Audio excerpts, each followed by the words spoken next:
Are we live? Are we it was a now? trick. We were teasing. Actually, we were just fooling ourselves. We were. Okay. Now we're live. Yeah, There we go. There we go. Back in the saddle. All right. So you came from Alaska to Alaska. I did. Yes. So I don't know. I don't even know where I've been. Although last week we had the retreat in Austin. I saw that. Oh my gosh, that was amazing. It was crazy. So how many there? There's about 20 of us. Nice. And we're on Lake Buchanan. Ooh. And we had the lake and the pool and the hot tub and the pickleball and the root. I mean, it was So all did the it things. get like deathly frozen there too, or? Actually, it was really nice. A couple days. We got back right before the freeze. Oh, okay. Right on. Yeah. Cool. Well, dude, we're back for 2026. Dude, I'm ready. I can't believe we are a quarter, or we're 1/12 of the way through the year. We're 1/12 of the way through. Know what day so if you're not a 12th of the way through your goals, you're in trouble. If it was, dude. Okay, so I wanted to get your reaction. So this is where I'm currently at. Okay, there you go. Yes, and so it's like I like the roller coaster. Yeah, absolutely. And so we're the only ones that'll be like 100,000 up, 80,000 down, right? You're Yes. like people look at our bank accounts. They're just like, so you were positive 100,000 on Tuesday, you were negative 60,000 on Wednesday, and today you're like trying to get a buddy to buy you coffee because like that's where we're at. Yes. And you're like, yeah, no, I own a business. That's exactly how it goes. And so that's where we are today. Yes. And it's one of those things where it's like, if I don't have witnesses, right, nobody believes it. It didn't happen. Yeah. And so, I forgot I was going to show my credit score too, because dude, it just but we'll revisit all of that in a month or give or take. Yeah. Hey, as long as you know how to play the game, right? It's like 800, 426. It's like, I didn't even, I remember years ago after I got divorced and I was like, I technically didn't know it could go that low. Like there was a point when I'm like, You're like I've why been in the count? game for a minute, right? I was like, I didn't actually know that it went that. They're like, we're not sure if he's alive. Couldn't you just flatline it? The creditor's like, don't even call. Like it's not even worth it. Like clearly the man has right nothing. now, I think right now we're in the low sixes probably. Yeah. Give or take. Yeah. And that was close to 800 3 months ago, 2.5 months ago. Yeah. So let's just put it this way: the winter has been bumpy. Yes. And part of the thing for me is getting comfortable being uncomfortable. And this dovetails nicely. It segues, if you will, right into. So I saw you post on Instagram. Okay. Or somebody posted on your behalf on Instagram. Amen. By the way, can we just be real for a second? Yes. Okay, this is terrible, and I hope he's not watching. But I walk into this networking appointment yesterday, and this guy goes, "Oh my gosh, that's crazy that you're here. Thank you for because you had just responded to me." And I'm like, oh shoot! What did I say? Not a sweet baby Jesus clue. Anyway, so it turns out he and I had been talking. It just wasn't me. And so shout out to Pam, who is Pam is a better Wayne than Wayne is. So actually, if you do want to get to me, Pam probably is the way to get to me. Now I'm curious because so I listened to whatever show it was the other day. Yeah. And there's this company Athena. Okay. Which is like this. It's bougie, elite level assistance, but it's like executive assistant. It's like $4,000 a month or whatever, and it is AI enhanced, and it's a human and it's predictive analytics to where you said like, okay, she's a better Wayne than Wayne. Yeah, I'm like, okay, so how long have you had the surrogate Wayne? So I mean, there's a couple depending on what we're doing, but Pam has been with me for over 3 years. Okay, she is amazing. So she literally lives in my DMs. She handles all of our social media content. She speaks. Yeah, she writes better posts than I write. She's amazing. So she's spent years getting into my brain, and we use AI and we use other things to help. Yeah, but she is great at speaking Wayne now. Okay, so which I think is one of the hardest things to leverage. Oh my God, yes, that's why this thing, Lord willing or whatever, is so appealing because what I want / need or aspire to is where there's a person in front of me that's essentially like the buffer between. So I have the virtual assistant, so it's like unless it's on my personal Facebook page, it's not me. Right. Because we have 6 accounts or whatever, and it's all just done. Now, I kind of oversee and drive the bus on what goes where and the cross-pollinating or whatever, but I wouldn't have enough hours in the day just to post all the stuff. But what I'm looking at is I want somebody who really can speak on my behalf. Yeah, and right now we're at a place where it's VA AI enhanced. Yes. Right. So it's like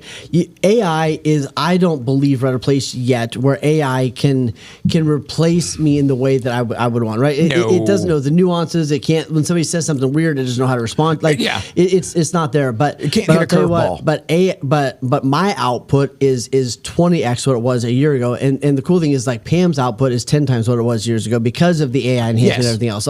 So it's like people are like, oh, we're not trying to get rid of everybody. I just expect 10 times the output from my VA. I expect 10 times the output from her than I did a year ago because of the tools we have, right? But she's not going away. Like Pam, you don't ever get to leave. Right? She's with me for life, right? But like that's the AI enhancement thing. And I think a lot of times people are trying to skip the personal thing. They go, oh, AI can do everything, and it really can't yet. There's a lot of really cool things it can do, but it's just like you need a manager. If you have a big business, you need a person to like manage that thing. And I think that the cool thing is we're doing a lot of like AI automation. So like the AI doing a lot of those host of activities, which is really cool. But you still need someone to kind of check the pulse and make sure it's working. Well, yeah, and even the ones that are out there coding, and they're like, oh man, AI is writing software for itself or whatever. Yeah. Well, they still need somebody that understands code to look at it and be like, okay, this doesn't suck. Yeah, because we're now getting off into the realm of most of it's bullshit. Yeah. Yeah.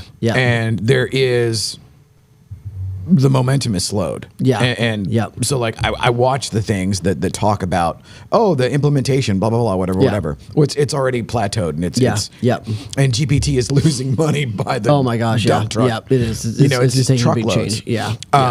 Because GPT is dog shit now. Yeah. I killed both of the paid accounts. What do you spend time on? Yeah, Claude. I've heard Claude, Gemini's doing a lot, but yeah, I've heard Claude is great. So the reason I like Claude is because it has this sort of and GPT claimed to have it. Right. And now Claude might be hallucinating and I don't know it yet. Right. But the project capability where, okay, if I upload a bunch of zip files that are actually little databases in and of themselves and I put that in a project, or if I put all these files in the project, well, it can reference and it will remember and it will also see what were in the other threads. Yeah. So I can say something like, search the zip file for XYZ and cross-reference to all threads in this project.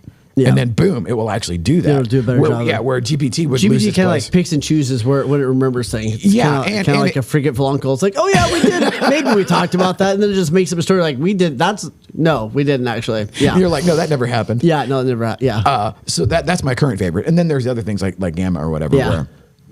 Yeah. Where Claude actually, at the very least, right now.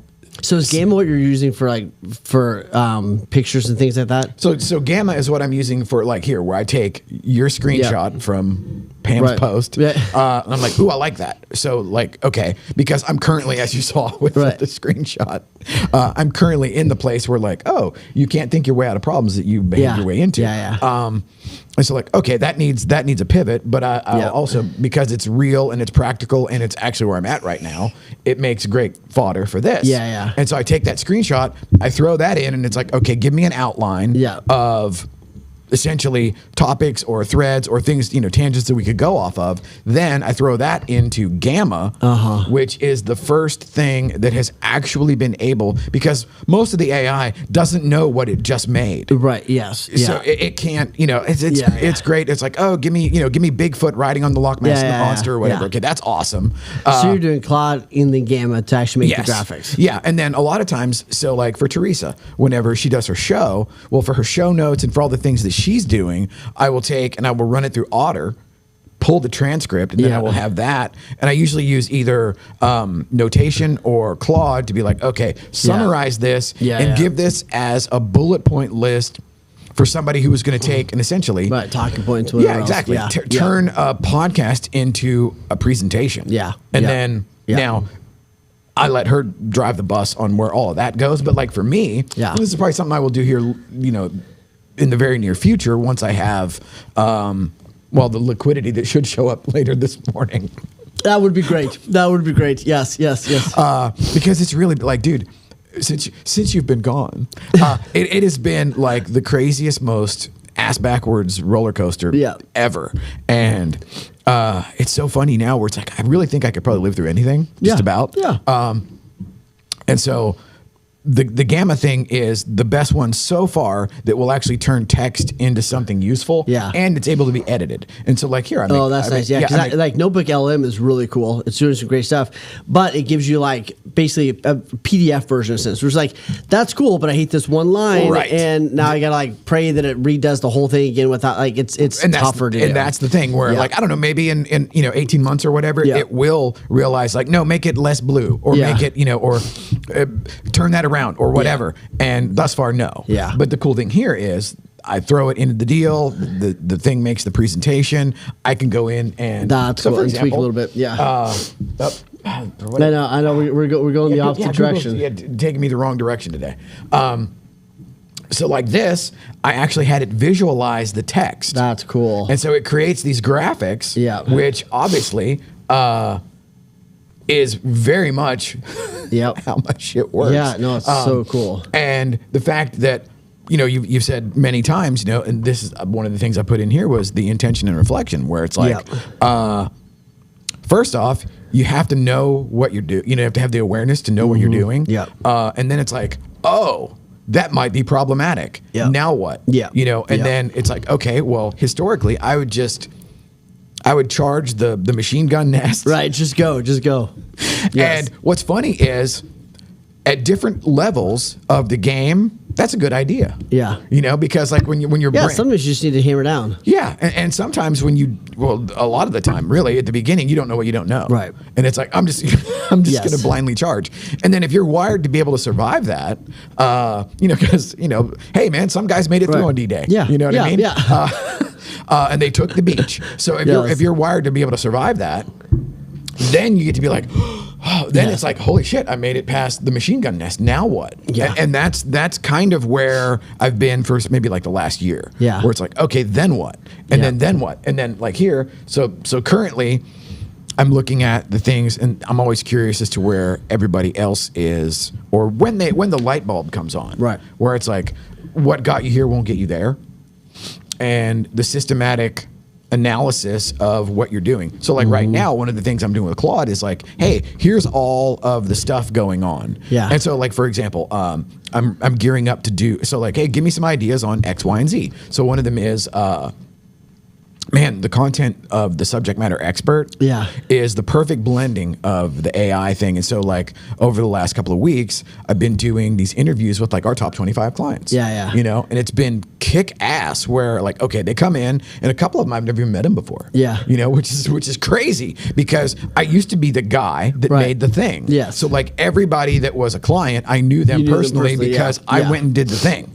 And now where that's not what's going on, I had one where the dude comes in, I'm like, oh, hey, dude. And I'm like, wow, we were like, and it was awesome because for me, I tend to not look at anything as an achievement or it's just like, just keep going, keep going. Yeah. But it was one of those things where it slaps you in the face. We're like, wow, I've gotten to something's actually happening. Yeah, I've actually gotten to a level where we have clients that I've never met before. Yeah, that's great. And it's like, okay, well, that's evidence of something. Yes. Yeah. Where I don't know, what are your thoughts on the constant downplaying of like what you've done or I think I think we need better scorecards, right? And what I mean with that is like I think it's going. Usually we have like one metric. We're like, I did good today or I did bad today. And it's really not a very healthy scorecard. All or nothing. A more healthy scorecard is like, hey, and I have some of my clients, like they're working on 4 or 5 things. And I was like, all right, let's have a scorecard for that. How present were you today? Scale of 1 to 10, how did I do on following my schedule? Scale of 1 to 10, how did I do on this? So giving yourself, I think, a multi-dimensional scorecard in a sense is a much healthier way to look at it when we're just like, hey, good or bad, right? And it's a pass-fail kind of mentality. Yes. And then as high achievers, that hold ourselves to a high bar, it's always fail. Right, and then we just feel like shit all the time. And then it's like, well, this isn't working. Shoot for the 70. Yes. Yeah. Try to get the C. Yeah, no, it's either better. Yeah. It's a binary. It's either yes or no. It starts with awareness. So if I'm just starting, like even with this, right, I want to have this big change. Well, in the beginning, you need to celebrate awareness of it, right? Like, oh, at least I'm catching myself. You know what I mean? So like, and that in and of itself is is when we say that awareness is sometimes in and of itself, leads to transformation. Yes. So sometimes just the awareness is a win, but usually when we're more aware of the shitty thing we're doing. not the better we feel, right? Yeah. Right. So it's like, oh, this is a win. Why doesn't it feel like a win? Yeah. It's like, well, because you're just, It's like, oh, I really was messing this up. Yeah. It's like, you've been messing up for a long time. Well, yeah. And that's the thing I've been noticing here lately, or I've been forced to, which is usually how I change. Right. It's like, under duress. Somebody's got to kick the door in. Yes, exactly. Yeah, they're like, knock, knock. You're like, screw you. I'm not here. Yeah. When you knock that thing down, then I'll pay attention. So now I'm curious. Like, so what was any recurring themes or any hot button items at the retreat? Anything that? Man, one of the cool things was we talked a lot about how our virtual assistants are helping in so many different ways, and we all wouldn't have the life we have without them, which is amazing. The other thing we talked about, it actually kind of ties into this, but it's how much discomfort is playing a role in our lives, meaning most people, they don't technically have ADHD, right? We do now because we've kind of like self-wired it. Yeah.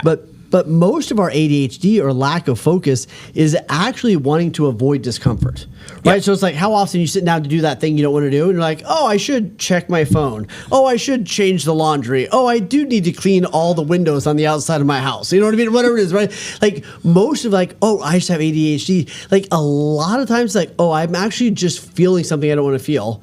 So I go to something else that feels good, and then I continually look like a procrastinator, but I'm actually avoiding. So it's like, that's the visible problem is like, oh, I don't pay attention. The visible problem is like, I don't follow through. The visible problem is, and all this, but like, what it comes from is all these behaviors. And before, like, hey, when I'm about to do something uncomfortable, like make a cold call or finish the taxes or whatever else, I'm like, shit, let's not do that. I'm gonna go stay in the fence. Yeah, right. Yeah, it's like, oh, I'm really not good with this stuff. My beliefs and assumptions are I'm not good with money. So like, hey, let's go pay attention to anything else, right? And then it just becomes this circulating pattern. Yes. So, but to your point, what's so cool is when you can realize and start catching the visible problem, right? And instead of beating yourself up, I think what's really cool when we did this at the tribe retreat is like, look underneath. So it's like, oh, I'm really distracted, or I really have a hard time getting things done, or I'm procrastinating. It's like, cool, but those are all kind of smoke. Yes. That's all kind of like the outcome. What's actually going on? You know what I mean?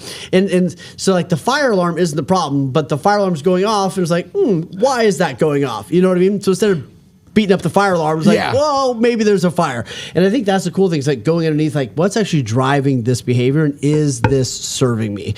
And so often people, and that's why I hate some of these labels, like I'm stressed or I have ADHD or whatever it is. Like, I get those feelings and I've used those terms, yet usually it's a symptom. And my big thing is like, let's get what's causing the feeling of stress, what's causing this pattern of not being able to follow through. And if we can get down to that, the cool thing about that is once you see that, then you can do something about it. It's hard to, if you don't get to the root of it, you're just fanning the flame, which is just like more fire, right? You know what I mean? Old-timey blacksmith. Yeah. Like, I don't know why this fire's not going away. I just keep fanning it. I'm trying to get all the smoke out of the room, and it's like, well, maybe we should stop the fire first. So, dude, and it's Recovery 101. Yeah. Where it's like so much of the behavior is autopilot. Yes. But it feels like it's a conscious choice. Yes. And we ratchet up to, this is my personality. And it's like, no, it's actually a dysfunction that you've chosen to claim. Yes, exactly. It's like now you identify with the dysfunction rather than like, no, there's actually a person under there, but you have no idea who that is. Because I mean, even when I got sober in 2004, it is like, I've been out in the weeds for so long. Yeah. It's just like, well, if you take all that away and you take all the chaos and insanity, well, then who am I? Yeah, it's like a jacket you put on. It's like, technically the jacket's not actually you, but you've been wearing it so long. Right. Anybody sees you without the jacket, they're like, who is this? Right? Yeah, I don't recognize that. Yeah. And even now, where I'm looking, and how do you get folks past that initial, because like the initial onslaught is emotional. Yeah. Where absolutely. It's like, oh shit, I'm looking at this uncomfortable thing about, fill in the blank, and that means X about me. Yes. Okay, I'm gonna go buy something. Yeah. So I think first is you have to change identity. Hey, this isn't who you are, but this is something you've picked up along the way. Because it served you at one point, right? You felt uncomfortable. What you do, not who you are. You picked up this jacket, and so at some point this worked for you. It's just not working for you anymore. So I think and then the second piece is you got to get pissed off, then you got to get hope. So you got to get pissed off enough and go like, screw this. Like I'm actually pissed off enough about this. Yes. That like I'm not going to be someone that is distracted all day long, every day for the next 50 years. Screw this. Screw that guy, right? It's like you got to get pissed off, and then you got to have hope of like, what if I could? Wouldn't it be cool if, and like, man, a year from now, if I wasn't running this pattern 24/7, like how good will life be? So then you got to get pissed off, then you got to get hopeful. Dude, the two largest like quantum leaps in my growth, both were out of spite and fury. Absolutely. Yes. No, you have to get pissed off enough to do something about it. Chip on the shoulder. Yes. And, you know, one of them was to actually prove that the 12-step recovery program didn't work. Right. And that was 21 years ago. Yeah. You know, so it's like that is like in the macro, like how full of shit I usually am, you know, most of the time. And I can joke about it now, but in 2004, that was deadly serious. Where it was like, no, dude, this is lame. I'm not. And it's like, okay, I'll do this, and when it doesn't work, I will go away, and just like the elephant's graveyard, I'm just going to go away and expire. And I think that goes to a core thing that most people think they're chasing pleasure when most people are looking to avoid pain. Yep. So when I have somebody get clear on, hey, when they realize, man, I'm spending 20 hours a week in distraction, and here's the cost of that. They go, screw that. Like, I'm not doing that again. I'm better than that. There's no way I'm letting that thing happen for the rest of it. So I think it does. Most change starts with awareness, and then you get pissed off. Then you see that there may be a better way, and then you give yourself the opportunity to at least try that. And I'm that's curious where it really comes on how did you get past the initial? I feel weird having an assistant, or like how bougie or what a douche thing did, you know, for like, oh, okay, now I'm going to pay this person to do X, Y, or Z. You know, because like even for me, like during COVID, my washing machine died. Yeah. And dude, I replaced the circuit board because it's like, it's COVID time. I'm just ordering shit online. And it's like, well, it turned out it was the motor and the thing weighs like a Volkswagen or whatever. Like, okay. So, and then when I figured out like, okay, shit, I can't do that. I didn't have the ability to buy a new one. So it's like, meanwhile, I have a month's worth of laundry stacked up. When I took my laundry to get done the first time, it was like this revelatory thing that was life-changing. But it was also like, oh, dude, you're a lazy. How selfish is it for me to go get my own groceries? Here's what I mean by that, right? Like, that's the most selfish thing I can do. It is so selfish for me to go get my own groceries. Here's why. One, I'm taking time away from people that could either help or taking time away from my kids. Second, I'm stealing the job from someone who actually takes care of their family by doing that job and that role. The most selfish thing for me to do is go do that job that's not the highest and best use of my time. There's a belief that there's one culture that has this belief that you owe it to God to do what He designed you to do, and if you're doing other things that He didn't design you to do, you're actually being a prick, right? So in other words, if He designed you to be a great chef and you're building shelves, like, that's not cool, right? There's somebody, but like, and like, you should make the food and let somebody else build the shelves. That's actually like the highest and best. And if you're doing that other job, you're actually stealing from that person, and you're actually robbing the talent that was given to you. So when you look at it from a different perspective, going, Pam is taking care of so many people in her world because of the opportunity she has with me.